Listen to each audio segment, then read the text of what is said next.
আসসালামু আলাইকুম guys, this is Tanmoy. Welcome to my YouTube channel. আমেরিকাতে আসছি আমি 2 বছর হয়েছে। সো 2 বছর আমি অনেকগুলো জব চেঞ্জ করি, প্রায় 4-5টা জব চেঞ্জ করছি।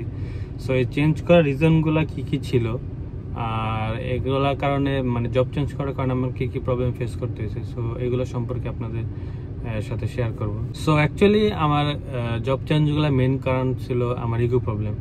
এখন এটা কিভাবে হয়েছে আমি আপনাদের সাথে শেয়ার করি। আমি যখন আমেরিকাতে আসি আমি তখন পেপারস পাইতে আমার মানে সোশ্যাল কার্ড পাইতে একটু লেট হয়েছিল। সো লেট হওয়ার কারণে আমি একটা সাবওয়েতে জব নিয়ে ট্রেনিং অবস্থায়। সো কিছুদিন মানে কাজ শিখি প্রায় 2-3 সপ্তাহ। 2-3 সপ্তাহ এমনিতে ওনারা অনেক ভালো ছিল। সাবে যে মালিক যারা কাজ শিখেছে ওনার 2 ভাই ছিল, ওনারা খুব ভালো ছিল। আমাকে শুধু কাজ সম্পর্কে শিখায় নাই, আমেরিকান লাইফ সম্পর্কে, জীবন সম্পর্কে, পার্সোনাল ফ্যামিলি অনেক কিছু সম্পর্কে অনেক ধারণা দিয়েছে। তো আমার আসলে তখন কাজটা মাথায় অত ঢোকে নাই। আমেরিকাতে আপনার যখন নতুন আসবেন, আমেরিকা আপনার যদি বাইরে বের হন সবাই স্লো বাট অ্যাকচুয়ালি অনেক ফাস্ট। কাজ করতে গেলে কাজের ক্ষেত্রে অনেক ফাস্ট, দ্রুত কাজ করতে। বাংলাদেশ থেকে যারা নতুন আসবেন প্রত্যেকটা মানুষই এই একটা কথা আপনি ফেস করতে হবে যে ফাস্ট। সো দ্রুত কাজ করতে। আমি ওইখানে মানে দ্রুত শেখার চেষ্টা করলেও হয়তো না, হয়তো বা সবাই তো সবকিছু হয় না। সো ওই কাজটা আমি 3 সপ্তাহ ট্রেনিং নিই ফ্রিতেই। এটার জন্য আমি কোনো পেমেন্ট পাই না। 3 সপ্তাহ ট্রেনিং নেওয়ার পরে আমার দুলাভাই আমাকে ওখানে কাজে জয়েন করে দেয় এবং দুলাভাই পরে ম্যানেজার সাথে কথা বলে যে ওর কি অবস্থা, ওর কি কাজে রাখা যায় কিনা। তো উনি কমপ্লেন দেয় যে ও তো অনেক স্লো। টুকটাক লেখাপড়া করছে, দেশে বোঝা যায়। ইংলিশ তারপরে একটু ইংলিশে দক্ষ হইতে হবে এবং স্লো অনেক। সো এই কথাটা আমার অনেক ইগুতে লাগে। আমি পরে বলি স্টোরে আমি আর কাজ করব না, আমি অন্য স্টোরে ডানকিনে যেতে চেয়েছিলাম। সো আমি দুলাভাই বোনের সাথে এটা শেয়ার করি যে এটা আমার দ্বারা হইতেছে না, সবাই দ্বারা হয় না, এই কাজটা আমার মাথায় ঢুকতেছে না। সো মাথায় ঢুকতেছে না আসলে। যেই ম্যানেজারটা আমাকে শেখাইতো উনি আমাকে অলওয়েজ বলতো যে ভাই দেশে যা করছেন, আমেরিকা এয়ারপোর্টে নামছেন, দেশের সব বইলা যান। এখন ভাবতে হবে যে এটাই আমার সবকিছু, এটাই আমার করতে হবে, তাহলে আপনি কাজটা মাথায় ঢুকবে। বাট কেন জানি না ওই কাজটা আমার প্রথমে মাথায় ঢুকাইতে অনেক সময় লাগছিল। সো যাই হোক, সো বিষয়টা আমার ভালো লাগে না। পরে আমি এটা বোন এবং দুলাভাইকে বলি এখানে আমি কাজ করবো না, আমি অন্য জায়গায় কাজ করব। পরে দুলাভাই বলে যে আমি কি খালি তোমার জন্য একটা কাজই খুঁজবো, তুমি খালি কাজই ছেড়ে দেবে। যাই হোক, তো বোন বলে এখন যদি অন্য জায়গায় কাজ করো, অন্য জায়গাতে তোর আবার নতুন থেকে শুরু করতে হবে, নতুন ট্রেনিং নিতে হবে। তখন আমি বলি ইটস ওকে, আমার যদি আবার নতুন করে শুরু করতে হয় তাও আমি করবো, সমস্যা নেই। বাট যেটা আমাদের হইতেছে না ওইটা তো আমার বৈশা সময় নষ্ট গেলাম। তো দেন দুলাভাই আবার একটা ডানকিনে কাজের ব্যবস্থা করে দেয়। পরে ডানকিনে আমি কিছুদিন কাজ করি। ওইখানে ডানকিনটা আবার ভালো ছিল, ডানকিনটা বাঙালি কোম্পানি ছিল, বাঙালি মালিকের ছিল। ওইখানে সিস্টেম ছিল আপনি ট্রেনিং করবেন 2 সপ্তাহ, বাট ওরা কিছু টাকা পে করবে, ফুল টাকা 2 সপ্তাহ ট্রেনিংয়ে পে করবে না। ওরা 20 ঘন্টার টাকা পে করবে, বাট আপনি কাজ করবেন 60-70 ঘন্টা, এরকম কাজ করছিলাম। আর প্রথম যেটা চাবো তো ওটা তো পুরো ফ্রিতে। ওটা উনি বলছিল আমি জাস্ট শিখাবো, আমি কোনো পে করবো না, যদি হয় তাহলে আসতে পারো। তো এটার জন্য কোনো কমপ্লেন নেই। তো যাই হোক, ওইখানে পরে যাওয়ার পরে দুলাভাইকে বলা যায় এই স্টোর আমি 2 সপ্তাহের মধ্যে স্কেজুয়াল নিব। ওই স্টোরে মানে ডানকিনে জয়েন হওয়ার পর আমার মধ্যে একটু কনফিডেন্স কাজ করে যে হ্যাঁ আমি পারবো। বিকজ ওখানে আমি যখন প্রথম দিন যাই আমার ইন্টারভিউ দিতে কি মানে এখানে তার ইন্টারভিউ না, ওখানে জাস্ট ম্যানেজার সাথে দেখা করার পরে আমি একটা আপু দেখি। সো আপুটা গ্রামে থাকতো। আমার তখন মনে হলো যে উনি যেহেতু পারবে আমিও পারবো। পরে অবশ্যই আপুটাকে বলি যে আমার এই ইন্সপিরেশন আপনি ছিলেন, আমি আপনাকে দেখার পর বলছিলাম যে উনি যেহেতু পারে আমিও পারবো। তো যাই হোক, তো আসলে 2 সপ্তাহ ট্রেনিং করার পরে ওনারা আমার স্কেজুয়াল দিয়ে দেয়। তো আমার মাথায় কাজটা ঢুকে যায়। ডানকিনের কাজটা আসলে ইজি, সাবওয়েটা একটু কঠিন। ডানকিনের কাজটা ইজি হওয়ার কারণ হলো ডানকিনের 4-5টা কাজ আছে, আপনার সবগুলা করতে হয় না। আপনি একটা সেক্টর থাকলেই হয়ে যায়, একটা সেক্টর কোনো মতে করতে পারলে ওরা স্কেজুয়াল দিয়ে দেয়। বাট সাবওয়েটা হলো পুরোটা নিজের দায়িত্ব। আপনি একটা অর্ডার নিলে অর্ডারটা শুরু থেকে শেষ পর্যন্ত পুরোটা আপনার করতে হয়। তো এই জন্য বাঙালি যারা আসে তারা প্রথমেই ডানকিনে ঢোকে, ডানকিনটা ইজি হওয়ার কারণে, এবং ইজিলি এটা কাজ পাওয়া যায়। হয়তো বা লং টার্ম বেশি কাজ পাওয়া যায় না, অল্প পাওয়া যায়, বাট এটা ইজিলি এবং দ্রুত কাজ পাওয়া যায়। এবং আপনারা যদি আইসায় ডানকিনে কাজ নেন, চেষ্টা করেন আমেরিকান কোম্পানিতে ঢোকার। এটা একটা আইডিয়া দিয়ে দিই। বিকজ আমেরিকান কোম্পানি ওরা ট্রেনিং পে করে এবং এছাড়া অন্যান্য সুবিধা দেয়, যেগুলো বাঙালি কোম্পানি বা ইন্ডিয়ান কোম্পানি গুলো দেয় না। ইন্ডিয়ান কোম্পানি তো দেয়ই না, বাঙালি কিছু কোম্পানি যেমন আমাদের কোম্পানি ট্রেনিং এ কিছু দেয়, তারপরে সিক লিপের টাকা দেয়, এটা ভালো আছে। যাই হোক, সো সাবওয়ে থেকে ডানকিনে ঢুকলাম, বাট সাবওয়েটা সাইডে তখন আমাকে একদিন স্কেজুল দিয়েছিল, জাস্ট ফ্রাইডেতে তখন কাজ করতাম সাবওয়ে, আর বাকি 4-5 দিন ডানকিনে করতাম। এভাবে চলতেছিল। ডানকিনের কাজে তো হইতেছিল না ডানকিনে। তারপরে ডানকিনে করার আরেকটা রিজন ছিল আমার ফ্যামিলির 2জন মেম্বার ছিল যারা ডানকিনে কাজ করতো, এবং ডানকিনে কাজ করতে করতে দেন এনআইপিডিতে ঢুকছে। এটা রিজনটা ছিল, ডানকিনে আপনি মনের মতো স্কেজুল নিতে পারবেন, অন্যান্য কাজে এরকম নেয় না। যেমন আপনার ক্লাস সকালে, আপনি বিকালে কাজ করবেন, ক্লাস বিকালে আপনি সকালে কাজ করবেন, এটা প্রতি সপ্তাহে আপনি চেঞ্জ করে নিতে পারবেন। সো এটা ডানকিনের সুবিধা ছিল। এই জন্য আমিও ভাবছিলাম ওনাদের মতো ডানকিনে কাজ করবো, ডানকিনে কাজ করে লেখাপড়া করব, পাশাপাশি লেখাপড়া করে পুলিশে জয়েন হয়ে যাবে। বাট আগে ওনারাও কষ্ট করছে, বাট এখন অতটা ইজি না, এখন সবকিছু এক্সপেন্সিভ। ডানকিনের কাজও আমাদের হচ্ছে না, যেহেতু আমাদের মোটামুটি এইজ আছে, আমাদের বিয়ের বয়স, আমাদের টাকা লাগবে। সো তখন আর লেখাপড়াটা ওইরকম কন্টিনিউ করতে কষ্ট হয়ে গেছিল, মনে হইতো যে না আরো কিছু দরকার। এরকম চিন্তায় ভালো চলতেছিল। আপনার মানে আগে ভিডিওতে দেখছেন যে আমি কিছুদিন ক্লাসে করছিলাম, সো এগুলা চলতেছিল, সবকিছু ঠিকঠাক চলতেছিল। তো আমাকে বলা হয়েছে ওয়াশরুম ক্লিন করার জন্য। আমেরিকাতে এমন কোনো লোক নাই যারা ওয়াশরুম ক্লিন করে না, যদিও এটা আমাদের ছেলেদের জন্য একটু বিরক্তিকর লাগে, বাট একটা সময় অভ্যস্ত হয়ে যায়, এটা কিছু করার নেই। বিদেশে প্রত্যেকটা লোক, এখানে তো কারো বাইরেতে বাংলাদেশ যেমন করা যায়, বাট বিদেশে তো এটা করা যায় না। বিদেশে এরকম বাইরে কোনো লোক নাই যাই সে আপনার ওয়াশরুম ক্লিন করে। এখানে আপনার বাসায় হোক, কাজের জায়গায় হোক, যার যারটা তাতে ক্লিন করতে হবে। তো যাই হোক, আমাকে ম্যানেজার কমপ্লেন বললো যে সবার স্কেজুল করা, তোমার ওয়াশরুম ক্লিন করতে হবে। বাট আমি এটা ক্লিন করতে ওনাকে না করে যে আমি এটা পারবো না, আপনি অন্য যে কোনো কাজ দেন, আমি পারবো না। এখন আমার না করার রিজন ছিল আমাদের স্টোরের মানে ডানকিনে অনেক ভারী কাজ করতে হইতো। তো ভারী কাজ তো ছেলেরাই করবে, কোনো মেয়ে করবে না। আমাদের স্টোর মেয়ে ছিল প্রায় 8-9 জনের মতো, আর ছেলে আমরা জাস্ট 2 জন ছিলাম। সো ভারী কাজ আমরা করতাম, স্যান্ডউইচ আমরা দিতাম। তো এর জন্য আমি ওনাকে মানে এটা বলি না যে ভারী কাজ আমি করবো, ওয়াশরুম আমি কেন ক্লিন করবো, এরকম বলি নাই। বাট ওনার এখানে রুলস, সবারই সব কাজ করতে হবে এবং ছেলেতে ভারী কাজ করতে হবে। তো আমি একা তো রুলস ভাঙতে পারি না। আরেকটা যে ছেলে ছিল উনি সবই করতো, উনি ওয়াশরুম ক্লিন করতো, ভারী কাজ করতো, বাট উনি শরীর বাঁচাই করতো। যাই হোক, এটা যার যার কাজের সিস্টেম। তো না করে তো উনি আমাকে কিছু বলে নাই। একদিন সুপারভাইজার আসছে, উনি সুপারভাইজারের কাছে কমপ্লেন দিচ্ছে যে ও তো আমাকে ডিনাই করছে ওয়াশরুম ক্লিন করার জন্য, ওয়াশরুম ক্লিন করবে। তো উনি বসের কাছে কমপ্লেন জানাতে তখন আমার একটু খারাপ লাগছে, রাগও লাগছে। তো বস আমাকে ডাক দেওয়ার সুন্দরকে বুঝেছে, উনি রাগ দেখানি, উনি বুঝেছে যে দেখো তোমার তো ওরকম কোয়ালিফিকেশন নাই যে তুমি একটা ভালো জবে যাবে। এখন তুমি যদি এই যে এরকম জবে করো, যেখানে যাও না কেন তোমার এটা করতেই হবে। উনি আমাকে বুঝাই দিছে। তো অন্যরা যদি তোমার ক্লিন করে তুমিও তো অন্যটা ক্লিন করো, অনেক ভাবে বুঝাইছে। তো আমি বুঝলাম যে আসলে তো লজিক আছে, এখন এখানে থাকতে হলে তো করতে হবে। এখন যদি করতে না চাই তাই কি করতে হবে, এটা ছাড়তে হবে।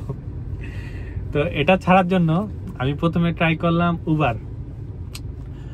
আপনার অনেকে দেশে আশরাফুল নামে একজন ছেলে ভিডিও হয়তো দেখেন, ও উবার ডেলিভারি দিতে, এখনো হয়তো দেয় না, এখন অন্য স্টেটে চলে গেছে। তো আমিও দেশে থাকতে ভিডিও দেখতাম, এখানে এসে ভাবতাম উবার দিব। তো আমি উবার অ্যাকাউন্ট অ্যাপ্লাই করি। এখন উবার ইটসের অ্যাকাউন্ট দিতেছেন অ্যাভেলেবেল, বাট আমি যখন অ্যাপ্লাই করছিলাম 1 মাস পরে দিয়ে দিছিল। তো অ্যাপ্লাই করার পরে আমি ডানকিনে কাজ ছাড়ি নাই।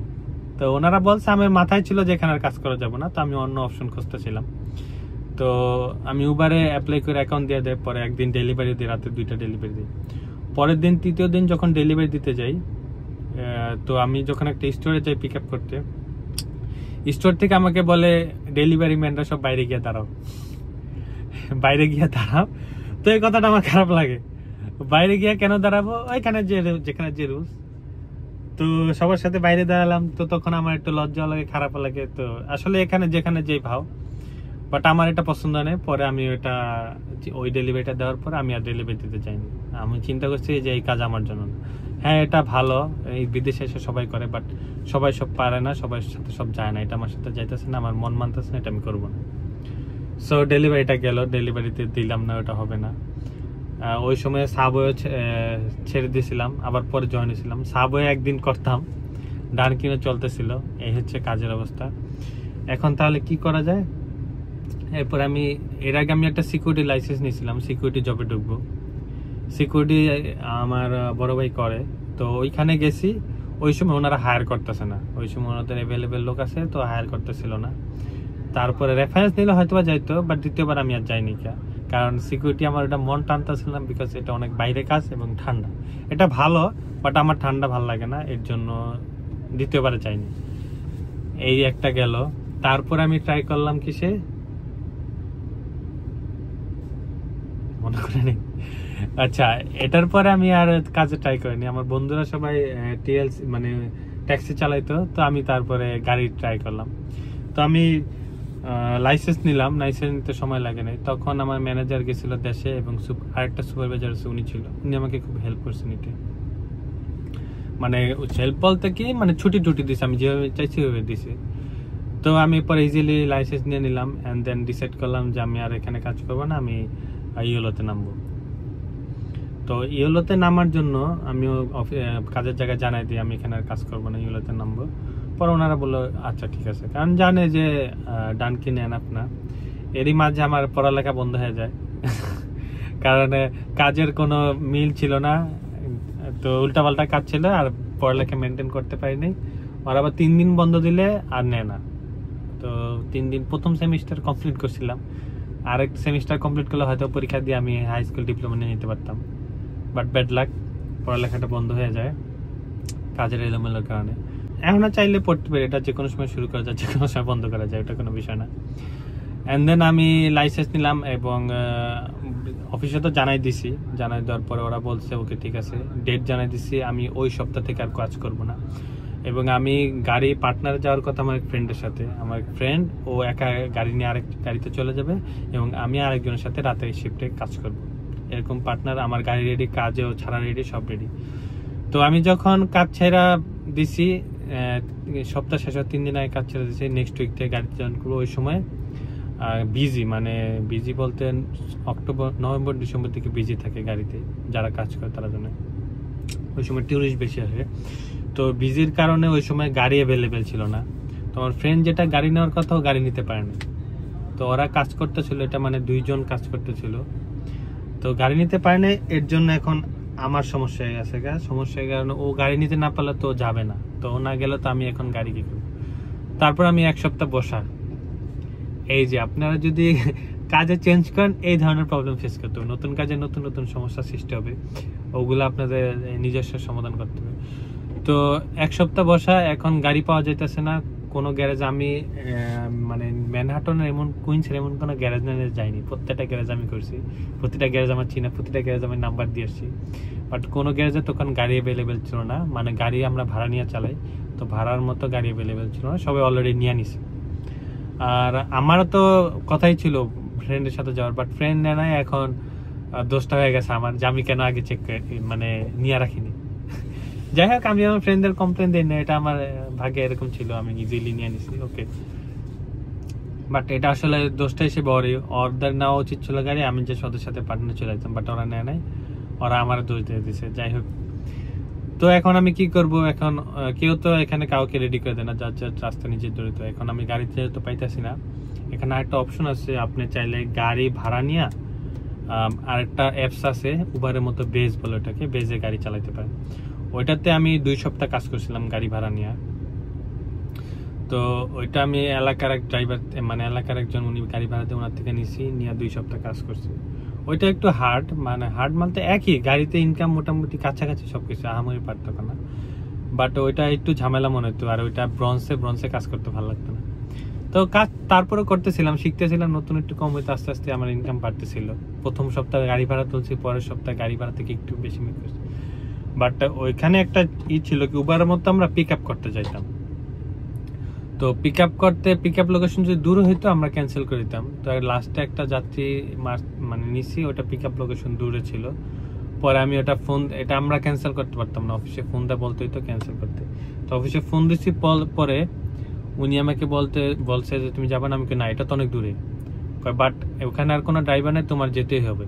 আমি বললাম যে আমি এত দূরে পিক আপ করতে যাবো না, আপনি এটা ক্যান্সেল করে দেন।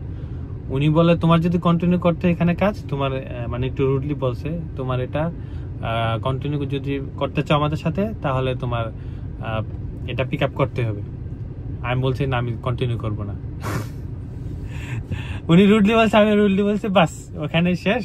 আমি আর ওদের সাথে কাজ করি নাই। তো ওই গাড়ি মানে গাড়ির সাথে না, মানে ওই অ্যাপসের সাথে আর কাজ করি নাই। এখন পরে গাড়ি আমার কাছেই ছিল, গাড়ি নিয়ে আমি পরের দিন সকালবেলা সোজা আমাদের যেই গ্যারেজ, ইজিলি গাড়ি পাওয়া যায় ওই গ্যারেজে আসছি। আসার পরে ম্যানেজারকে বলছে যে ভাই আমার গাড়ি লাগবে, আমার এই সপ্তাহে যেমনি হোক যে কোনো গাড়ি আমার লাগবে, আমি এখন বসে আছি 3 সপ্তাহ ধরে। পরে উনি আমাকে একটা গাড়িতে দিনের শিফটে কাজ দিয়ে দিল, দিনে ভোর 5টা থেকে বিকাল 5টা। ওইটা খালি হয়েছে, লাকিলি ওটা পেয়ে গেছে অবশেষে। তো মাঝখানে আমি এর মধ্যে কয়টা জব চেঞ্জ করলাম। আমি সাবওয়ে থেকে ডানকিন পরে উবার ইটসে পরে তারপরে বেজে কাজ করছি, 4টা টোটাল। এবং ই হলো আমার 5 নাম্বার জব। এই তো তারপরে আলহামদুলিল্লাহ ইয়েলোতে কাজে জয়েন করে এবং 1 সপ্তাহ গ্যারেজ থেকে গাড়ি নিয়ে, 2 সপ্তাহ গ্যারেজ থেকে গাড়ি নিয়ে চালাই। মানে আমি সকালে 1 ঘন্টা ট্রেনে জার্নি করে গ্যারেজ আসতাম, তারপরে কাজ করে গাড়ি জমা দিয়ে আবার 1 ঘন্টা জার্নি করে বাসা যেতাম। তো এই 2 সপ্তাহ চালানোর পরে আমার এক পার্টনার, মানে আমার যে বন্ধুদের সাথে পার্টনার যাওয়ার কথা, তার মধ্যে একজন আরেক গাড়িতে চলে যায় এবং ওদের পার্টনারশিপ খালি হয় এবং আমি ওদের সাথে পার্টনার চলে যাই। এবং আলহামদুলিল্লাহ এখন ভালো আছি, ওদের সাথেই পার্টনারে আছি। তো এই গাড়িতে যখন আমি নামি তখনও কাজে শিখতে অনেক প্রবলেম হয়। আপনারা যখন নতুন কাজে যাবেন সবকিছু নতুন করে শিখতে হয়, তো অনেক প্রবলেম হয়। তো আমার অনেক প্রবলেম হয়েছে, কিছু ক্ষেত্রে আমার জরিমানা দেওয়া লাগছে। এগুলো আমি নেক্সট ভিডিওতে ডিটেলস আলোচনা করব, কি রিজন আমার জরিমানা দিতে হয়েছে। তো যাই হোক, এই ছিল আমার কাজের চেঞ্জ করার রিজন। আমি যে একটা পর একটা কাজ চেঞ্জ করছি। তো এখানে ভালো হয়েছে কি আর খারাপ হয়েছে কি এটা আপনার সাথে শেয়ার করি। ভালোর দিক যদি বলতে যাই, আমি প্রথম যে জবটা করলাম তার থেকে দ্বিতীয় জবে ইনকাম একটু বেশি ছিল, তার থেকে পরের জবে ইনকাম একটু বেশি ছিল। সমস্যা ছিল বাট ইনকাম বাড়ছে আলহামদুলিল্লাহ। তো লাস্ট যেটা করছি ওটার থেকে এটা ইনকাম আলহামদুলিল্লাহ একটু বেশি। আর আরেকটা হচ্ছে আমার ইগো বজায় ছিল, কোনো কারণে ইগোতে হার্ড হয়েছে, ওই কাজগুলো আমি করি নাই। আমি পজিটিভ, বাট ইগোটা এটা বলা যায় না যে আমি জিত কাজ করছি। জিত যদি হইতো তাহলে আমি কথাগুলো যখন বলছে ইনস্ট্যান্ট জব ছেড়ে যেতাম। আমি ইনস্ট্যান্ট জব চাই নাই, আমি আমার রাস্তা রেডি রেখে তারপর জব ছাড়ছি। তো এই পজিটিভ দিকগুলো ছিল। আর নেগেটিভ দিকগুলো হচ্ছে ওই সময়গুলো কাজ চেঞ্জ করতে প্রবলেম হচ্ছে, আমার ইনকাম ছিল না, তো একটা মেন্টালি প্রেশার কাজ করছে। 3 সপ্তাহ বাসায় বসে, আমি তো ইয়াং ছেলে, আমি তার বাসায় মানে একটা সময় যখন আপনি ইনকাম করা শুরু করবেন আপনার কন্টিনিউয়াসলি খরচ দিতে হবে, বাসায় বা যেখানেই হোক, যদি ফ্যামিলির সাথে থাকেন। আর যদি নিজে একা ফ্যামিলি মেনটেন করেন তো পুরোটা আপনারই। তো ওই সময় খরচ দেওয়াটা আমার জন্য একটু চাপ হয়ে গেছে, কারণ ইনকাম নাই। বাট আমি তো বলতেও পারি না বাসায় আমার থেকে কিছু বলে নাই, কি বলবে আর, আমি টাকা না দিতে পারলেও কিছু বলবে না, কারণ ফ্যামিলির সাথে থাকে, এটাই তো সুবিধা। তো আর প্রবলেম কি হয়েছে, প্রবলেম এছাড়া তেমন কোনো প্রবলেম হয়নি, দেখি তো সবকিছু ভালোই আছে। তো আপনারা এরকম যদি আসার পর প্রবলেম ফেস করেন, এখানে অনেক অপরচুনিটি আছে, বাট কোথাও না কোথাও আপনাদের অ্যাডজাস্টমেন্ট করে নিতে হবে। যেমন মনে করেন গাড়িতে অনেকে গাড়ি চালানো পছন্দ করে না, বিকজ এখানে যাত্রীদের লাকেজ টানতে হয়, এটা অনেকে পছন্দ না। তো তারা এটা না করে ডানকিনে গিয়ে টয়লেট সাফ করে। আমার ডানকিনে টয়লেট সাফ করতে পছন্দ না, আমি এটা সহ্য করে নিছি, লাকেজ ওকে টানবো, সমস্যা নাই। বাট আমরা চাইলে ডিনাই করতে পারি, যাত্রী নিজেরা এখানে নিজেরা নিয়ে নেয়। আমরা সামটাইমস করি, বিকজ অনেক সময় রাশ থাকে, এমন জায়গা থেকে যাত্রী নিয়ে যেগুলা ওয়েট করা পসিবল হয় না, তো আমরা তাড়াতাড়ি দৌড়াই গিয়ে লাকেজটা নিয়ে তাড়াতাড়ি চলে আসি। তো এটা আমাদের পুরোটা ইচ্ছার উপরে, আমাদের যে কর্তব্য এরকম বাধ্যবাধকতা নেই, এটাই এখানকার স্বাধীনতা। এখানে 90% লোক গাড়ি চালায় শুধুমাত্র স্বাধীনতার জন্য, আর 10% লোক গাড়ি চালায় কেন চালায় জানি না।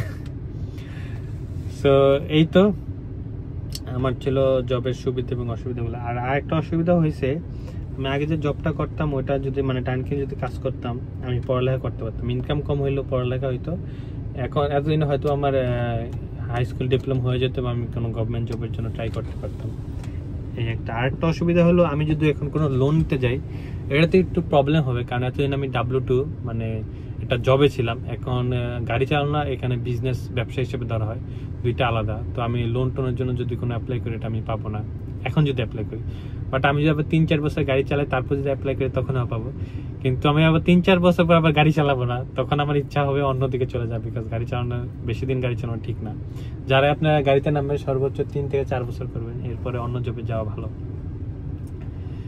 তো এগুলা বাকিগুলো আপনারা যারা কাজের ক্ষেত্রে নামবেন তারা বুঝতে পারবেন আসলে কোনটা অসুবিধা কোনটা অসুবিধা। এটা বললে হয় না, নিজে যখন করে মানুষ তখন বুঝতে পারে যে আসলে কোনটা তার জন্য ভালো কোনটা তার জন্য খারাপ। সব কাজেই সুবিধা অসুবিধা আছে, তবে গাড়িতে একটু স্বাস্থ্যের জন্য খারাপ বেশি, গাড়িটা না চালানোই ভালো। বাট যদি আমি নিজে চালাইতেছি, সবাই ওরকম পরিস্থিতি পরেই চালায়, বাট যারা চেঞ্জ করে তারা বুদ্ধিমান, যারা চেঞ্জ করতে পারে না তারা বলদ। আমি যদি চেঞ্জ করতে না পারি তাহলে আমিও বলদ হবো।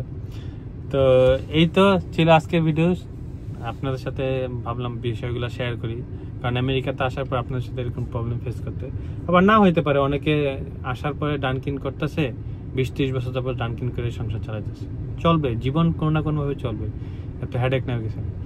সো সবাই সুস্থ থাকবেন, ভালো থাকবেন। আজকে ভিডিও এই পর্যন্ত ছিল, আল্লাহ হাফেজ।